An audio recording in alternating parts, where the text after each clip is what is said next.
Bonjour à toutes et à tous, je suis Chia, votre Happy Broker et votre animatrice Chia Talk, un espace de discussion pour nous aider à mieux apprendre sur l'investissement et l'immobilier commercial. Alors, merci d'abord de votre écoute et votre patience. Je sais que le dernier épisode remonte déjà il y a quelques mois parce qu'entre-temps, je suis allée chercher encore plus d'outils pour mieux accompagner ma clientèle. Je suis très fière de vous annoncer que je suis aujourd'hui propriétaire de ma propre agence immobilière.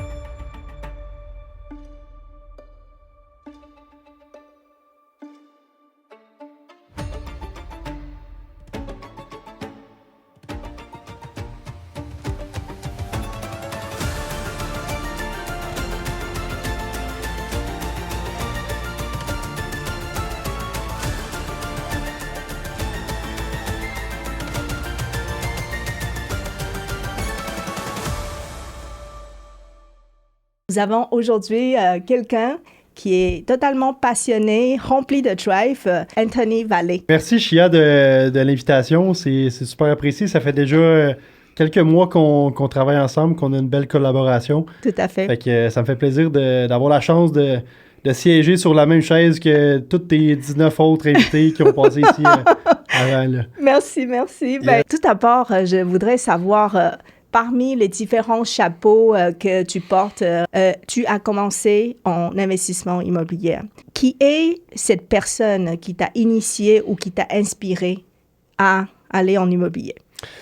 Ça a tout le temps été un désir profond. Fait que ce qu'il faut comprendre aujourd'hui, c'est que bon, l'immobilier, la grosse partie de mes activités, c'est au sein du groupe Sierra qu'on est trois en fait avec mes deux partenaires, Ghislain puis Gabriel, qui principalement on se concentre aujourd'hui sur le développement de terrain. Mais je remonte à il y a déjà quasiment 7 ans de ça que bon, j'avais commencé les investissements immobiliers en multirésidentiel. Puis, bon, ça fait 7 ans, mais ça faisait, bon, déjà quelques années à ce moment-là que j'avais en tête de vouloir investir en immobilier. Puis mon désir d'investissement en immobilier, c'était qu'à ce moment-là, j'étais à l'université, puis je me disais, c'est pas vrai qu'avec une job en graduant, que je vais arriver à la hauteur de mes ambitions. Fait que ça va me prendre quelque chose d'autre. Mm-hmm. Ça va me prendre une business. Ça va me prendre des investissements qui vont me donner différents channels, j'appelle ça des pipelines de cash flow. Ouais. Je prends ça dans le livre de Robert Kiyosaki qui s'appelle Les cadrans des cash flow. Fait que tout a commencé à partir de là, que ce qu'il disait, dans le fond, pour être bien, pour être libre financièrement, ça prend différentes sources de revenus. Puis l'immobilier, pour moi, était ma voie de prendre une première, deuxième source de revenus, d'ajouter à moi pour justement arriver à quelque chose d'intéressant. Fait que bref, tout ça pour dire que l'investissement en multirésidentiel a débuté dans des petits immeubles dans le coin où j'habitais. Donc, moi, je suis de Notre-Dame de l'Île-Perrot, puis j'ai commencé à investir dans ce secteur-là, plus à Vaudreuil-Dorion, en fait, qui est à côté. Là. Mm-hmm. Donc, ça a été un beau parcours. J'ai acheté mon premier immeuble, j'avais 24 ans. Mm-hmm. C'était en partenariat avec ma tante à ce moment-là. Puis là, bon, comme tu sais... Est-ce qu'elle était déjà en investissement? Elle était courtière immobilière. Très bien. Puis elle était déjà en investissement également. Elle avait sa maison puis d'autres maisons locatives, mais elle n'avait pas d'immeuble à logement en tant que tel. D'accord. Fait que ça a été un premier investissement dans cette catégorie-là pour elle aussi, mais elle avait de l'expérience en termes de location de maison, faire des baux et tout ça. Fait qu'elle m'a bien accompagné là-dedans également. Super. Puis là, ben, comme tu sais, là, tu pognes la piqûre, t'en achètes un, tu veux acheter la ville au complet après. Fait que là, tu te mets à faire des optimisations. Puis là, c'est sûr qu'à ce moment-là, oui, le prix d'acquisition était intéressant en 2018 à l'époque. Mais les loyers étaient de 600 quelque chose. Fait que de fil en aiguille, donc les logements se sont optimisés. On a eu une belle création de valeur. Puis là, ça a tombé sur un deuxième immeuble, un troisième immeuble, un quatrième immeuble, un cinquième immeuble, ainsi de suite. Mm-hmm. Puis là, au fil du temps, il y a des partenariats qui se sont créés dans tout ça. Fait que j'ai des immeubles en détention avec un partenaire, un autre avec un autre partenaire, un autre avec un autre partenaire. Fait que le partenariat en immobilier, comme on le sait, c'est très fort. Ça permet d'augmenter sa capacité d'emprunt puis d'être capable d'avancer plus rapidement. Après ça, je me suis tourné avec...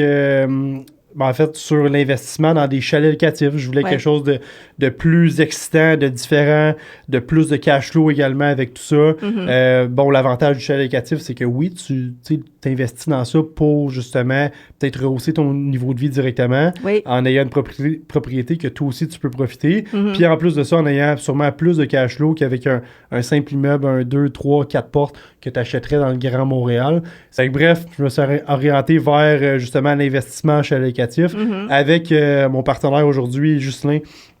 Fait qu'on est parti en auto une journée, on est parti faire une journée de magasinage de chalet locatif. Fait qu'on est allé dans le coin de Québec, à Shannon. Après ça, on est revenu, on a arrêté dans la Nodière, dans le coin de Saint-Côme, de Sainte-Béatrix. Fait que bref, c'est une journée de magasinage qui nous a coûté 1,5 million environ. Là. Ça a parti à partir de là. Donc là, on a acheté notre premier chalet locatif dans le coin de Shannon, à Québec. Puis là, de fil en aiguille. Ça, c'était un usager, un chalet déjà construit. Ouais, c'est une construction 2007. On a eu des super bons résultats avec cette propriété-là. Puis là, de fil en aiguille, on s'est mis justement à acheter d'autres chalets locatifs. On a acheté dans les Laurentides, on a acheté dans la Nodière également. Les premières grosses acquisitions de terrain ont commencé entre Ghislain puis Gabriel. Moi, je me suis joint avec eux directement par la suite. On a formé Groupe Sierra. Puis aujourd'hui, Groupe Sierra, qu'est-ce qu'on fait? C'est qu'on développe du terrain dans des espaces où la location court terme est permise pour permettre aux gens de saisir des opportunités d'investissement comme nous. On achète encore aujourd'hui des chalets locatifs, puis on s'en fait bâtir. Mais justement, on développe dans des régions où le potentiel de plus-value est super intéressant et où le terrain là, permet justement le zonage qu'il faut avoir pour faire de la location court terme. Oui, nous allons explorer tout l'univers de chalets locatifs. On va se positionner, en fait, plus dans la peau d'un consommateur, d'un investisseur qui ne connaît pas encore le rouage, comme que tu maîtrises déjà le domaine de chalet locatif. La première question que j'ai pour toi, Anthony, ça serait au niveau de la conformité. Dans quel chalet on peut pratiquer la location court terme et pourquoi? Quels sont les permis requis pour pouvoir être conforme? Ça, c'est une question qui est tellement simple à répondre. Mais qui vaut 1000 piastres aussi. Parce que c'est quelque chose que tout le monde est inquiet, tout le monde a peur de cette réglementation-là. Les médias nous font peur. Hein? Les Airbnb, les illégaux sur Airbnb sont bannis, ils peuvent plus inscrire. Fait que tout ça fait peur. Tu te dis, je vais-tu investir dans un chalet locatif puis prendre le risque d'avoir des troubles comme ça, moi aussi. Mais en bout de ligne, tu sais, quand on se pose ces questions-là, c'est parce qu'on connaît pas réellement ça. Puis quand tu te mets à te former puis à connaître ça, ben tu te rends compte que c'est tellement simple. Fait qu'en bout de ligne, la seule chose, c'est que ça te prend un zonage. Ça te prend un zonage à la municipalité qui permet...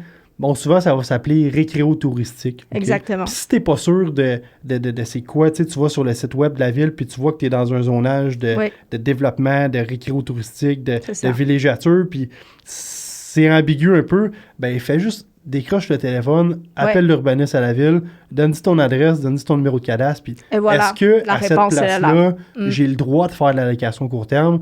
Oui ou non? Puis si la réponse est oui, ben c'est feu vert. Puis ce qu'il faut savoir, c'est que c'est de plus en plus rare, ces zonages-là. Absolument. Les villes resserrent de plus en plus les étaux. Puis c'est ce qui fait que c'est une denrée qui est de plus en plus rare. La population augmente au Canada, au Québec. Puis ces zonages-là resserrent. Fait que oui, dans certains secteurs, présentement, on voit une augmentation de l'offre. Parce qu'il y a des projets comme nos projets qui permettent ça. Mais au fil du temps, c'est que la population augmente, puis les villes continuent de resserrer le zonage. Donc, tout est une question d'offre et de demande. Hein? La valeur augmente par après, tout simplement. Puis un dernier point super important par rapport à ça, c'est que les gens vont nous dire, ben, qu'est-ce qui arrive en tôt si moi, là, j'ai un chalet locatif, puis un changement de zonage. La ville décide dans 6 mois qu'ils n'en veulent plus de la location court terme. Ben, ça va être une Christie de bonne nouvelle pour toi, parce qu'en bout de ligne, tu vas bénéficier d'un droit acquis. Fait que toi, s'il y a un changement de zonage, ça va limiter toute ta compétition autour. Donc, il n'y aura plus de nouvelles offres qui vont venir s'installer.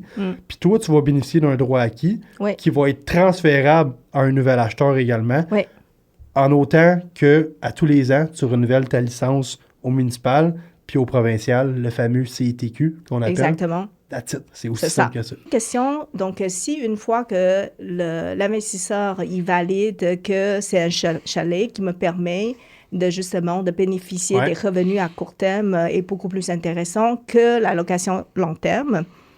La prochaine étape, c'est donc le financement. Alors, comment ça se finance un chalet locatif? Oui, le nerf de la guerre. Hein? En immobilier, si tu n'as pas de financement, tu n'as pas de projet. À moins que tu aies des centaines de milliers de liquidités dans ton compte de banque, ben, tu vas pouvoir faire des acquisitions. Mais sinon, ça prend du financement. Puis, encore une fois, les gens qui ne connaissent pas ça, puis là, ici, je parle d'investisseurs ou même peut-être des fois des courtiers hypothécaires qui n'ont jamais traité de dossier comme ça, puis qui sont un peu maladroits sur la présentation du projet. On va voir des gens, il y a plein de nos clients, tu sais, nous, on travaille avec différents courtiers hypothécaires au domaine, puis il y en a qui ont déjà leur attachement, ils ont travaillé avec quelqu'un qui ont fait leur financement de maison, puis ils veulent repasser par la même personne, puis je comprends absolument. C'est juste qu'ils vont voir cette personne-là, puis ils me rappellent, puis ils disent « Anto, ça me prend 35 % de mise de fonds, 40 % de mise de fonds, parce que c'est de l'investissement en chalet locatif. » Le poil, il me lève ses bras. Fait que c'est clairement la personne qui a reçu la demande de financement pour ce type de projet-là ne connaît pas du tout ça, est complètement dans le champ, complètement erroné. Fait qu'un financement de chalet locatif, bon, oui, tu peux le financer en nom personnel, oui, tu peux le financer en nom corporatif. En bout de ligne, si tu le finances en nom personnel, dépendamment de ta situation, là, dépendamment de combien de propriétés tu as, si tu as déjà une résidence secondaire ou non, tu vas pouvoir financer ça comme une résidence secondaire. OK? Puis une résidence secondaire, c'est admissible pour les mêmes termes de financement qu'une résidence principale. Fait que mettre moins de 20 % de mise de fonds, c'est pas impossible si tes ratios d'endettement fonctionnent, bien sûr. Oui. Tout est une question de, justement, tu sais, c'est du cas par cas, c'est personnalisé, mais c'est quelque chose, tu sais, nous, on a des clients au domaine là, qui ont acheté des modèles qu'on a dans les 400 000. Ils ont acheté avec des 5 % de mise de fonds. Fait qu'ils mettent des 20-25 000 de mise de fonds. Ils réclament 100 % des taxes. Oui. C'est un sujet qu'on pourra parler avec nos téléspectateurs là, si jamais ils veulent avancer justement sur un projet Absolument. comme ça. Fait que finalement, ils se retrouvent à faire une acquisition, puis ils se mettent de l'argent dans les poches. Tu n'investiras pas en immobilier sans mise de fonds si tu as une cote de crédit de 500, tu fais 30 000 par année, puis tu as une valeur nette négative. Oui, il y a beaucoup d'étoiles à côté qu'on n'utilise pas. Mais quand il y a quelque chose de solide qui vient backer tout ça en arrière, ben c'est des stratégies qui font en sorte que ça se peut qu'au final, 6 mois après ton acquisition, tu aies déjà réclamé 100 % de ta mise de fonds. C'est comme si tu avais acheté sans mise de fonds, justement. T'sais. Oui, il faut être bien accompagné par les gens professionnels et expérimentés, peu importe votre projet immobilier. Maintenant, une fois que la question de financement est réglée, donc on obtient notre financement, on a le feu vert pour acheter soit un chalet usagé, soit un chalet neuf à construire sur plan. Dans les deux cas, la prochaine question qu'un investisseur pourra se poser, ça serait « Oh, la gestion immobilière, c'est qui le fait? Est-ce que c'est moi qui le fais?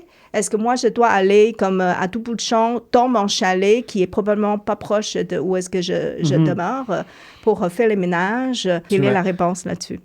En bout de ligne, on traite aujourd'hui de manière très rapide. C'est tous les plus gros points. C'est toutes les plus grandes questions que les gens se posent et hésitent justement avant de se lancer dans ce type d'investissement-là. Puis justement, ils se disent tout, quand on ne connaît pas ça, ils se disent, moi, ça ne me tente pas de faire 2 heures de route pour aller faire des lavages de draps puis aller gérer des c'est légitime aussi des comme réflexion. Exact, c'est 100%. On le ferait pas sinon. Là. Mais la réponse est que, encore une fois, tu vas avoir des méthodes de gestion différentes. Fait que tu peux faire une autogestion, que là, c'est toi qui s'occupe de tout. Ou tu peux le mettre en gestion avec un professionnel, moyennant un frais de gestion. Dans l'industrie, c'est entre 15 et 25 % là, à peu près. Faisons une moyenne à 20 %. Fait que moyennant un frais de gestion de 20 % tu vas avoir des professionnels. 20 par exemple, sur les revenus. Sur les revenus, Sur les revenus, ton prix de la nuit avant taxe, avant les frais. Bref, les compagnies de gestion s'occupent de tout. Ils s'occupent de gérer les sous-traitants de ménage, de gérer un sous-traitant on va appeler ça un homme à tout faire qui irait faire une réparation. Ouais. Il s'occupe des achats également. Bon, ils vont vous envoyer la facture pour les achats, là, pour les papiers de toilette, tout ça. Mais tout l'aspect magasinage, livraison à la propriété, c'est pris en charge aussi. Tout l'aspect marketing, hein, tout l'aspect affichage sur Airbnb, Booking, la VRBO. gestion de disponibilité. La gestion des calendriers, la gestion dynamique des tarifs. Fait que, tu sais, les tarifs... Tout le monde le sait qu'à Noël, c'est plus cher qu'au mois de novembre, tu sais. Fait que il y a du management, il y a du travail derrière ça. Ils travaillent avec des outils de gestion qui permettent de standardiser les prix puis de les pricer en fonction de la saison dans laquelle on est. Puis, bon, le point le plus time-consuming qu'il pourrait avoir, c'est d'être tout le temps sur son téléphone en train de répondre à des messages de locataires Airbnb. Ça. Gestion de la clientèle. Fait que cette gestion de clientèle-là va être prise en charge à 100%, puis tu vas pouvoir investir en chalet locatif, puis continuer de profiter de tes week-ends, puis ta blonde ou ton chum, ils te diront pas, là, hey, lâche ton téléphone, on est vendredi soir, mais attends, là, je suis en train de dire, il est où l'ouvre-bouteille, là, tu sais. On veut pas gérer ça, tu sais, on est en business, en investissement immobilier, pas pour se créer une deuxième job, mais plus pour avoir, comme on disait, des pipelines de cash flow, créer d'autres sources de revenus passifs. Fait que ça, c'est option numéro 1. Tu engages une compagnie de gestion, tu le prices dans ton calculateur. Est-ce que mon 15, mon 20% de frais de gestion fait encore du sens? Puis est-ce que mon projet il est encore rentable? Parce que l'important, c'est pas combien ça te coûte. Non, c'est combien ça fait. On s'en fout de combien ça te coûte. L'important, c'est est-ce qu'il en reste après. Tout à fait.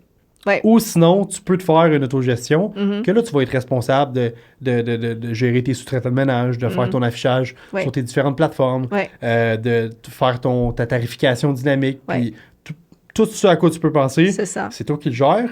Mais encore une fois, pensez pas que c'est toi qui le gères, que c'est toi qui vas se déplacer.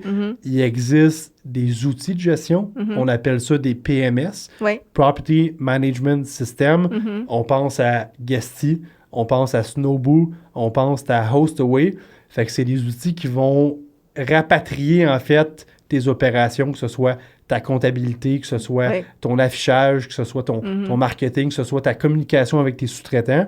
Puis tous tes affichages, disons, tu mets des photos sur Hostaway ou sur Guesty, ben ils vont se téléverser sur toutes tes annonces, tu sais. Fait qu'ils vont se mettre sur Airbnb, Booking, VRBO. Fait que tu vas avoir un lieu de connexion au lieu d'avoir plein de lieux de connexion. Je voudrais aussi connaître ta vision sur la compétition.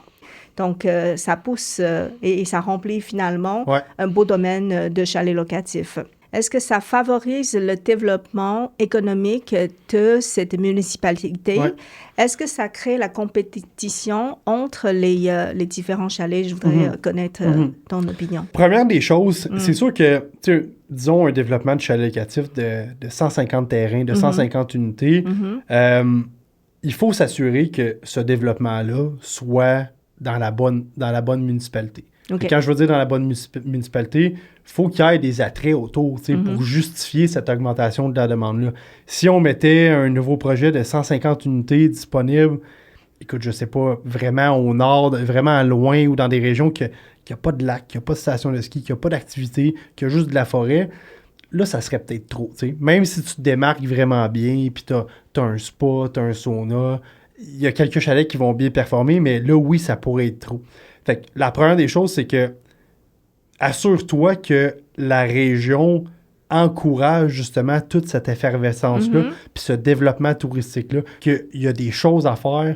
C'est une plaque tournante dans l'industrie du tourisme. Il y a le ski, il y a le vélo de montagne, il y a la rivière, il y a les sentiers de randonnée pédestre, il y a des parcs nationaux, Forêt-Waro, Chute à Bulles. Fait il y a du stock en masse, pour justifier ça.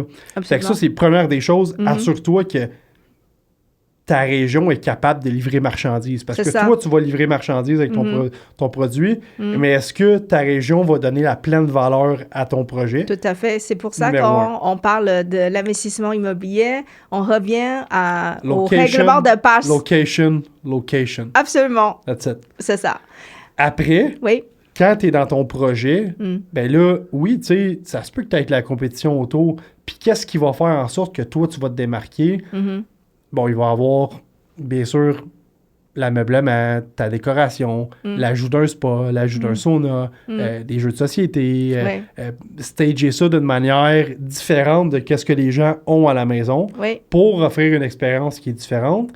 Puis il y a un point qui est super important aussi, c'est que le choix, disons, dans un projet de construction neuve, le choix de ton terrain, de ton emplacement, un terrain, ça se crée pas. Fait que tu sais, ton produit, puis ton ameublement, puis ton setup extérieur, tu peux le créer, mais ta vue, elle peut pas se créer. Non. Fait que tu l'as ou tu l'as pas. Fait que si tu es capable de mettre la main sur un projet dans la bonne ville, avec le bon terrain et avec le bon produit, le chalet puis le bon ameublement, ben là, tu mets toutes les chances de ton côté d'avoir un produit gagnant. Puis il n'y a aucune raison que sur le court, moyen, le long terme, tu n'aies pas de succès avec ton projet. Parce que tu peux voir les comparables autour de toi, puis tu peux justement te faire une super bonne idée, puis te rassurer dans ton choix d'investissement en disant, ben lui, il y a ça marche bien, mais moi, je vais avoir la même chose, puis en plus, je vais ajouter ça. Fait qu'il n'y a aucune raison que moi, je n'avais pas de booking, tu sais. C'est ça, tout à fait. Très bien répondu. Merci, Anthony. Good. Ça crée aussi une offre touristique très intéressante pour les consommateurs. Un petit mot de la fin, là, je ne sais pas si bien sûr, vas-y. des questions, mais si vous hésitez ou si vous êtes sur le point de faire un projet d'investissement comme ça, puis d'embarquer dans une opportunité comme ça, ben assurez-vous de connaître les fondamentaux d'un projet comme ça. Puis si vous manque d'informations, ben collez-vous à quelqu'un qui connaît ça. Assurez-vous que si vous achetez dans un projet neuf, les gens derrière ça, ils savent comment ça marche, qu'ils puissent vous accompagner. Parce qu'il y a des intervenants, là, on parle de compagnies de gestion, il y a plein d'avantages au niveau des taxes que tu peux aller chercher. Ça va peut-être te prendre un fiscaliste dépendamment de ta situation. Tout à fait. Ça va te prendre peut-être une designer, ça va te prendre quelqu'un au financement qui sait comment présenter un dossier comme ça, qui va faire la différence entre il faut que tu mettes 30% ou il faut que tu mettes 10% de mise de fonds. Fait qu'en bout de ligne, si tu connais pas ça, tu as des risques de faire des erreurs qui vont te coûter cher. Puis ça nous est arrivé d'avoir des clients que finalement, on se rend compte et qu'on dit, écoute, toi, le risque puis l'instabilité dans tes revenus, t'aimes pas ça, ben investis pas en chalet locatif. Achète-toi un duplex à la Chine, puis tu vas savoir que tu as 2 baux de 1000$ par mois qui rentrent. Au moins, tu vas être capable d'avoir des prévisions qui sont claires parce que, tu sais, en chalet locatif, ben oui, tu prends peut-être un risque d'avoir des revenus qui sont plus instables. Tu as des périodes basses, tu as des périodes très élevées, mais en bout de ligne, c'est comme tout placement boursier, c'est comme tout investissement. Tu te donnes l'opportunité de prendre un peu plus de risques, ben, tu te donnes aussi l'opportunité d'avoir un très beau projet puis d'avoir un très beau rendement. Puis ça, tu peux prendre justement des actions pour te rassurer dans ça. En allant sur des plateformes comme AirDNA, on s'en reparlera, mais tu peux avoir du data là, sur comment ça marche puis c'est quoi les réels chiffres derrière ça. Là. C'est super. Mais merci beaucoup, Anthony, de venir nous voir et puis de démystifier l'univers des chalets locatifs. Ouais, good. Ben, merci, Chia, de ton invitation. C'est toujours un plaisir de travailler avec toi.